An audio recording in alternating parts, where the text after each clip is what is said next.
हमारे यहाँ जब कोई मूर्ख व्यक्ति होता है ना, तो उसे कड़े से कड़े शब्दों में कहते हैं कि ये तो गोबर खाता है। मगर बदकिस्मती से ऐसे लोग गोबर के साथ साथ मूत भी पीने लग गए हैं, और उसमें कोई संदेह नहीं है कि ये लोग ऐसा कहते हैं तो करते भी होंगे। शुद्ध देशी गाय, भैंस का नहीं और जर्सी का नहीं, जर्सी का तो बिल्कुल नहीं, भैंस का तो बिल्कुल नहीं, केवल शुद्ध देसी गाय वेद लक्षणा। उस गाय के गोबर में गुण हैं, उस गाय के गौमूत्र में, अर्क में गुण हैं, सबके मूत्र में गुण नहीं है। मैंने इन बाबा को मेरे घर के बगल से जाते देखा है। ये बाबा मेरे घर के बगल से पर डे सत्संग करने के लिए आते, मेरे घर वाले वो सत्संग सुनने भी जाते, और वही बात मेरे मोहल्ले में चलती। और कभी कभी तो घर के बगल से जो आंटियां रहती हैं वो कहती कि बाबा बहुत सुंदर है, बाबा कहे तो मैं उनके साथ भाग जाऊं। और जितने दिन कथा चली, मैंने उसमें से एक भी दिन ज्ञान की बातें नहीं सुनी। बस सुनी तो सिर्फ कपिल शर्मा जैसी कॉमेडी। फर्क इतना था कि कपिल शर्मा का काम ही वही है, पर बाबा का नहीं। बाबा को इस स्थान की मर्यादा रखनी चाहिए थी, पर शायद बाबा वो काम भूल गए। बाबा ये भूल गए कि सेपरेशन ऑफ पावर यानी कि शक्तियों का पृथक्करण नाम की चीज होती है, जिससे कोई अपने काम की मर्यादा को ना लांघ जाए। बाबा कोई साधु संत महात्मा गुरु नहीं है, बल्कि सिर्फ एक कथावाचक है। एक कथावाचक और गुरुओं में बहुत फर्क होता है। वैसे ही जैसे एक डॉक्टर और फार्माकोलॉजिस्ट का, जैसे फार्माकोलॉजिस्ट कोई दवाई प्रिस्क्राइब नहीं कर सकते, वैसे ही कथावाचक कोई जीवन से जुड़ी सलाह नहीं दे सकते, और आपको माननी भी नहीं चाहिए। एक तोला घी जब जलता है तो 1 टन ऑक्सीजन पैदा होती है। ये मैं नहीं कह रहा हूँ, साइंस कहता है।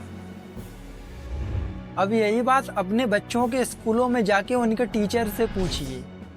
मुझे ये बताने की जरूरत नहीं पड़ेगी कि बाबा कितने सच्चे हैं। बाबा को शर्म नहीं आती कि भूले वाले बच्चे इनकी बातों में आ गए तो क्या प्रभाव पड़ेगा। सूर्य ग्रहण क्या होता है? आकाश में चंद्रमा धरती का चक्कर लगाता है और धरती सूर्य का। ये गलत बोल रहा है सर। धरती सूर्य का चक्कर कैसे लगा सकती है? धरती तो शेषनाग के सर पर विराजमान है। आप बच्चों को साइंस पढ़ाते हैं कि अमर चित्र कथा? हाँ, मास्टर लोग पगला गया है। कह रहा था कि धरती आकाश में लटका हुआ है।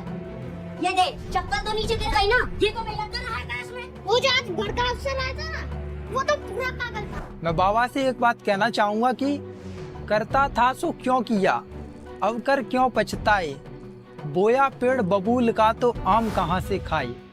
देखिए, अगर हम गाय के गोबर की बात करें तो मेरी मम्मी तो एकादशी के व्रत पे हमेशा गाय का गोबर लेती थी। ये देखिए, 1 चम्मच गोबर, अगर हम 1 चम्मच गोबर खा लेते हैं तो हमारा तन मन पवित्र हो जाता है, हमारी आत्मा पवित्र हो जाती है। मुझे तो इस बात की चिंता है कि बाबा कहीं अपने बच्चों के जन्मदिन पे ये गोबर का केक काट के ना खिला दे। गाय को पहले गेहूं खिलाए, फिर गाय ने गोबर किया, फिर गोबर में से गेहूं छाटे, फिर उसको सुखाए, धुले, साफ करे कई बार, फिर उसको सुखाया, फिर गेहूं की बढ़िया रोटी बनाई, भोग लगाया भगवान जी को। तो धरती माता नहीं शिकायत करे कि जहाँ सीधे खा लेते, वो अलग है। श्राप पे तुम चल रहे हो बेटा, एक दिन पूरी तरह फंसोगे। बाबा ने नहीं तो आपने शायद एक कहावत जरूर सुनी होगी कि एक गांव में एक आदमी रहता था, उसके पास एक मुर्गी थी और वह मुर्गी सोने का अंडा देती। वह उस सोने के अंडे को बाजार में ले जाता और बेच देता। वह पर डे ऐसा करता, और उसे एक दिन सूझा कि क्यों ना वो एक दिन में ही सारे अंडे क्यों ना निकाल ले। तो उसने छुरी से मुर्गी का पेट काट दिया। अर्थात हमें इस कहानी से सीख मिलती है कि लालच बुरी बला है। अब ध्यान से सुनना कि यही लालची लोग 5 किलो गेहूं गोबर से निकालने के लिए कितने गेहूं गाय को खिलाएंगे। शायद आपको अंदाजा भी नहीं कि इसमें टंकी की टंकी खाली हो सकती है, और ये लोग सब्र नहीं कर सकते, तो ये लोग सारा का सारा एक दिन में ही खिला देंगे। और गाय मर गई तो इसका जिम्मेदार कौन हुआ। मैं आप लोगों से एक बात कहना चाहूंगा कि मूर्ख संग ना कीजिए, लोहा जली ना तैराई, कदली सिप भूभंग मुख, एक बूंद तीमा भाई।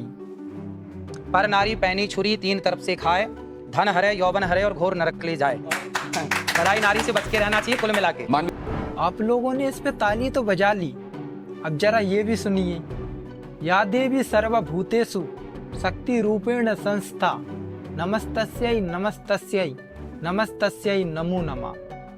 हमारी सरकार नारी शक्ति बंधन अधिनियम लेके आती हैं, बेटी बचाओ बेटी पढ़ाओ कैंपेन चलाती हैं, और ये बाबा नारी को छुरी बताते हैं उस संस्कृति में जिसकी नींव ही नारी है। मान लिया कि चाणक्य ने ऐसा लिखा होगा, पर वो मर्यादा पुरुषोत्तम राम की पत्नी सीता से बड़े तो नहीं हो गए। आप शायद भूल चुके हैं कि रामचरित्र मानस की शुरुआत ही सीता है। बिस्कुट का मतलब क्या है? बिस्किट का मतलब क्या है? Whisky kit.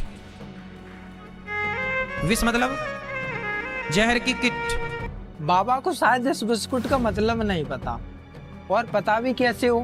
बाबा महंगी महंगी गाड़ियों में घूमते हैं, अच्छा खाना खाते हैं।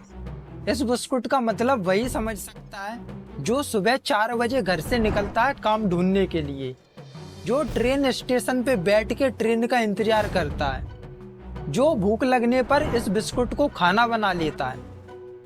और हाँ, आपको अब भी लगता है कि ये जहर है, तो सरकार के खिलाफ प्रदर्शन क्यों नहीं करते कि बिस्कुट बंद कीजिए। और अगर आप बाबा के समर्थक हैं तो उनसे ऐसा करने के लिए क्यों नहीं कहते। जिस प्रकार आप अपने बच्चे की मार्कशीट देखकर ये कह देते हैं कि बेटा नंबर कम कैसे हुए, बेटा फेल कैसे हुआ, उस तरीके से बाबा से भी तो पूछ सकते हैं कि बाबा आप ऐसा क्यों नहीं करते। और इसमें कोई दिक्कत भी नहीं है, क्योंकि निंदक नियरे राखिए आखन कुटी छवाए, बिन पानी साबुन गुन निर्मल करे सुभाए। अब और पागल मत बनो, क्योंकि आदि शंकराचार्य ने 4 मठों की स्थापना की थी, और जिसमें से एक ज्योतिर्मठ है जो कि जोशी मठ उत्तराखंड में पड़ता है। इस मठ के शंकराचार्य, जिनका नाम स्वामी श्री अभिमुक्तेश्वरानंद सरस्वती, इनके बारे में ऐसी बातें कहते हैं कि आप लोक कल्याण के लिए कुछ करिए, ठोस करिए, जिसका कोई भित्ति आधार हो, वैज्ञानिक आधार हो, तार्किक आधार हो, कुछ तो हो कि भाई इस कारण से ऐसे ऐसे करके हुआ। आप कुछ भी लोगों को भीड़ इकट्ठा कर लो, भीड़ तो बहुत तरीकों से इकट्ठी की जा सकती। और ढोंगी बाबाओं की बात हम जैसे सरकारी स्कूलों में पढ़े विद्यार्थी क्यों नहीं सुनते। आइए बताता हूँ कि सुख का दाता सबका साथी, शुभ का यह संदेश है। माँ की गोद पिता का आश्रय मेरा मध्य प्रदेश है। विद्यांचल सा बाल नर्मदा का जल जिसके पास है, जहाँ ज्ञान विज्ञान कला का लिखा गया इतिहास है। उर्वर भूमि सघन वन रत्न संपदा यहाँ विशेष है। स्वर सौरभ सुषमा से मंडित मेरा मध्य प्रदेश है। सुख का दाता सबका साथी, शुभ का यह संदेश है। माँ की गोद पिता का आश्रय मेरा मध्य प्रदेश है। चंबल की कलकल से गूंजित कथा तान बलिदान की, खजुराहों में कथा कला की, चित्रकूट में राम की। भीम बैठिका आदि कला का पत्थर पर अभिषेक है। अमृत कुंड अमरकंटक में ऐसा मध्य प्रदेश है। क्षिप्रा में अमृत घट छलका, मिला कृष्ण को ज्ञान यहाँ। महाकाल को तिलक लगाने मिला हमें वरदान यहाँ। कविता न्याय वीरता गायन सब कुछ यहाँ विशेष है। हृदय देश का यह मैं इसका मेरा मध्य प्रदेश है। सुख का दाता सबका साथी, शुभ का यह संदेश है। माँ की गोद पिता का आश्रय मेरा मध्य प्रदेश है। आपने जितना जानना था जान लिया। तत्र प्रत्येकांत ध्यानम। फोकस बनाए रखें। धन्यवाद।